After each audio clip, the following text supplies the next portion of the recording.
Okay, high school and middle school. Will you guys please give a warm Rocky student welcome to Sammy Roundman Jones. Here we go.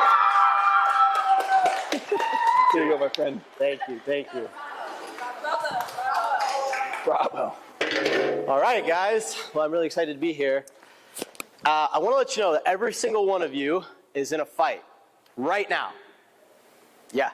And you might not realize it, whether you acknowledge it. There's a fight, there's a battle going on right now. And if you're breathing, you're in it.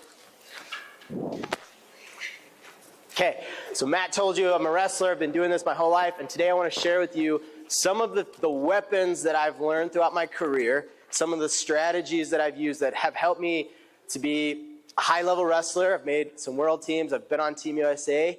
And I'm going to share some of the things I've learned and how it's helped me to have a successful career, but has also helped me fight for peace in my own life.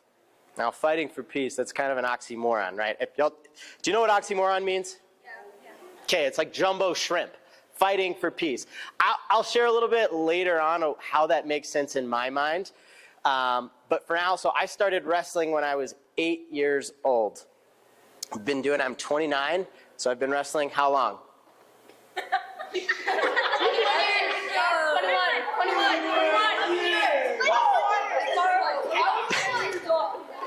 21 years, that's right. I've been wrestling for... Never took any breaks. So I've been wrestling for 21 years, and one of my favorite things about wrestling, why I love it so much, is it demands that you are all in. You can't be distracted when you show up at a wrestling match. So how a wrestling match works out is you and I step up, we toe the line, and we get ready to fight, right? There's all of this noise going on. It's usually in a big arena. There's a lot of people there watching that are cheering. There's my coach is in the corner. He's yelling at me. His coach is in the corner yelling at him. There's whistles going on. The refs are blowing whistles.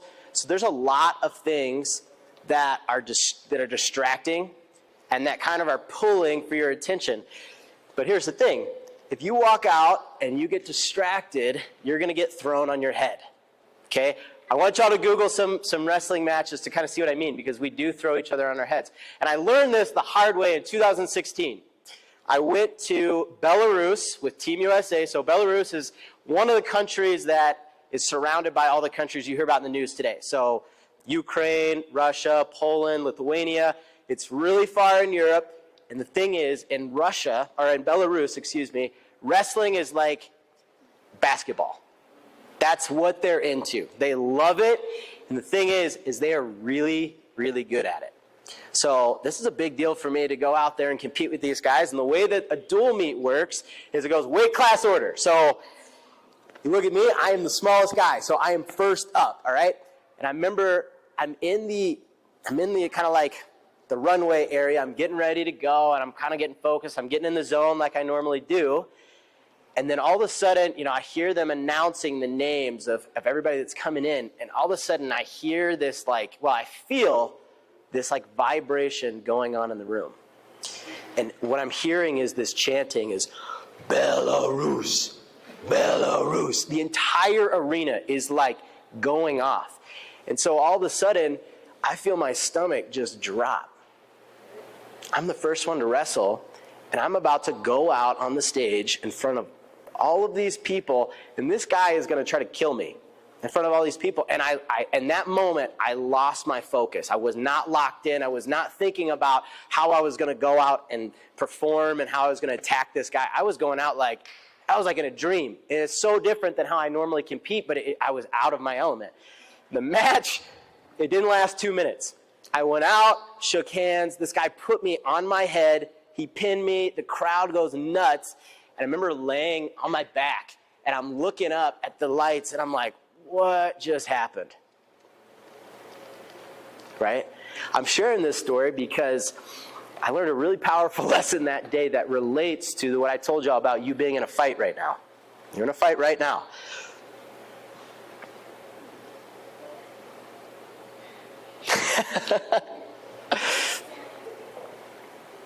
I lost my focus. I lost my intention going out into the match, and I paid the price for it.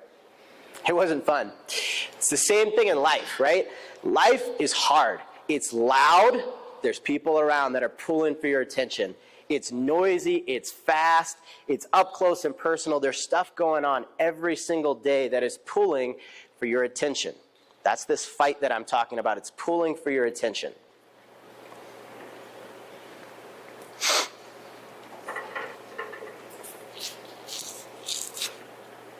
When I came back from that trip, I made it an intention, or made it like, I was like, man, I can't let that happen to me. I've got to handle these nerves. I've got to get serious about what I'm putting in my mind and what I'm allowing to influence me. That's the kind of thing about life is there's always things that are pulling for you. And we have two choices when that happens. You can do what I did within that moment where I got wrapped up in it. I chose to kind of like take my focus off of what I'm normally is like my routine, and I kind of look to what everybody else was saying.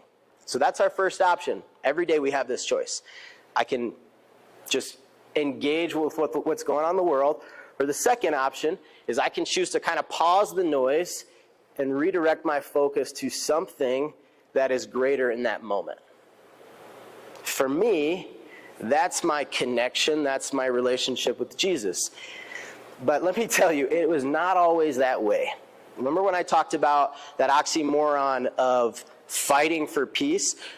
Well, I'm going to tell you another story about my wrestling. When I was 18, so if there's some seniors that are watching, I was right there where you were. And on the outside, it looked like I had everything together. So what I mean by that is I had a pretty girlfriend.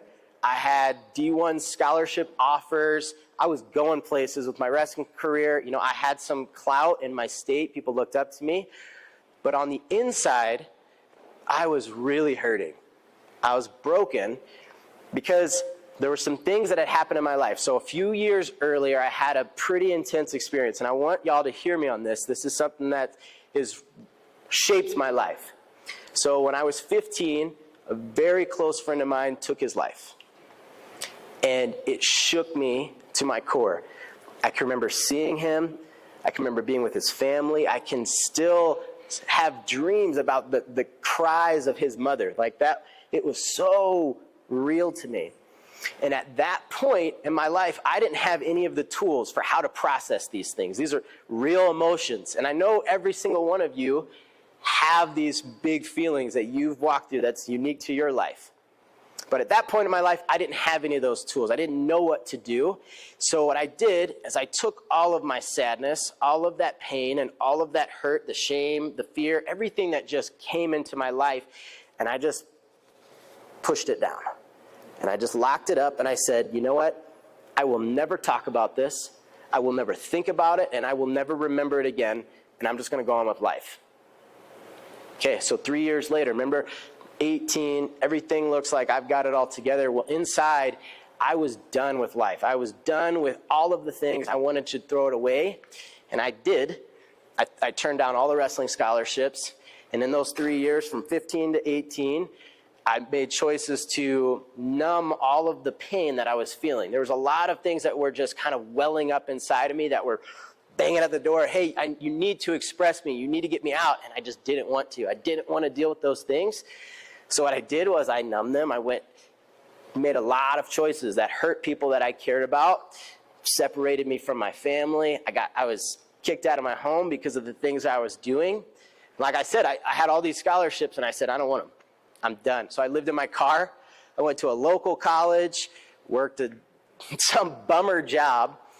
And my freshman year of college, I met these three guys. And they said, hey, we need a fourth roommate. We're living in a trailer park, and we need a fourth roommate. So do you want in? It's like, sure, beats my car, right? So I move into their house. Well, it turns out one of them was a student ministry leader, and the other two were worship leaders at this community church, or church that was kind of near our college. And so I lived with these guys for a year. And throughout that time, they just loved on me well. They saw that I was hurting, and they presented the gospel to me. They started asking me questions. Hey, tell me your story. What's going on? And that was the beginning of me kind of stepping into a relationship with Christ. And that that led into beginning to heal that relationship with my parents, to start where God started pulling out those things. Remember I told you I kind of shoved everything down. He started pulling out, hey, we need to talk about this. And so I started learning the tools of how to walk through my emotions and how to feel these things. So, fast forward after that year, I went back to wrestling. There was one school that honored that scholarship that they had offered me. So I moved to Michigan. I met my wife years later. So life kind of got on track. But what I want to stand here in front of you today and be not tell you, hey, I've got this all figured out. Now I'm good. I'm not.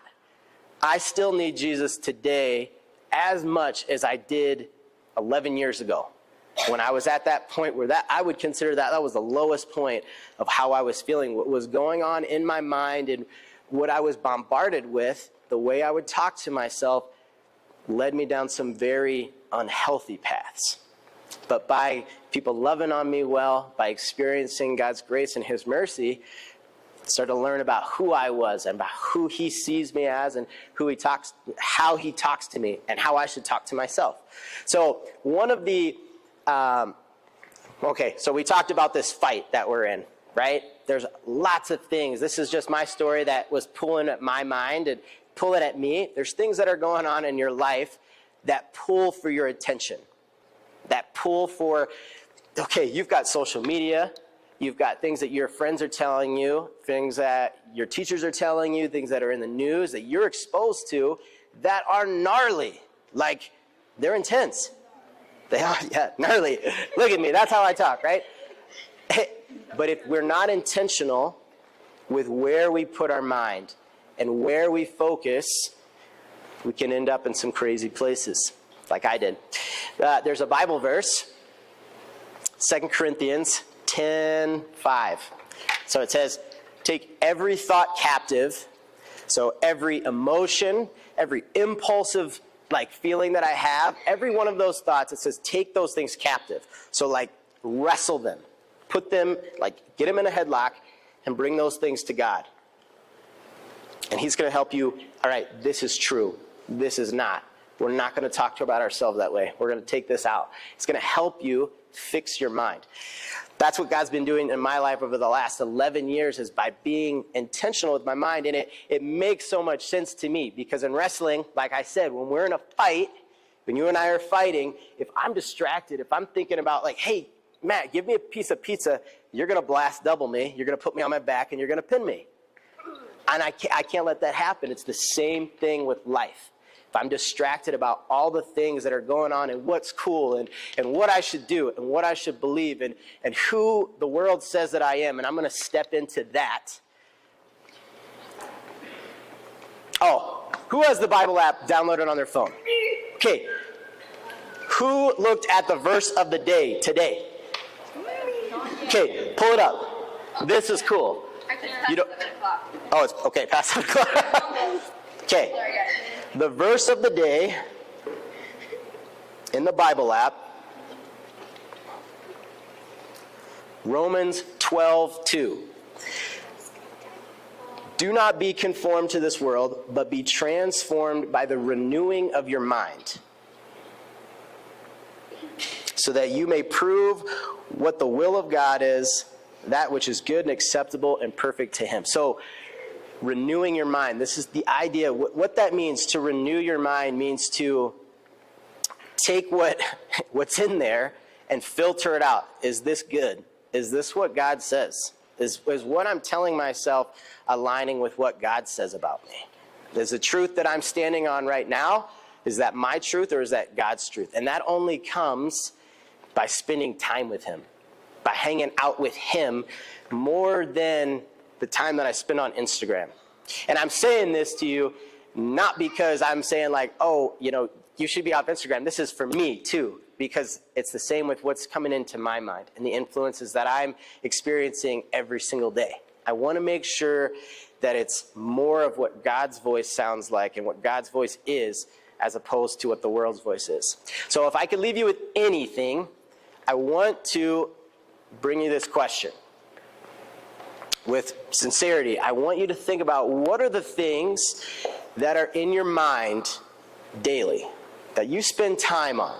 What are the influences? What are the conversations that you're having in your text chains? What are those things, and how are they impacting your life today?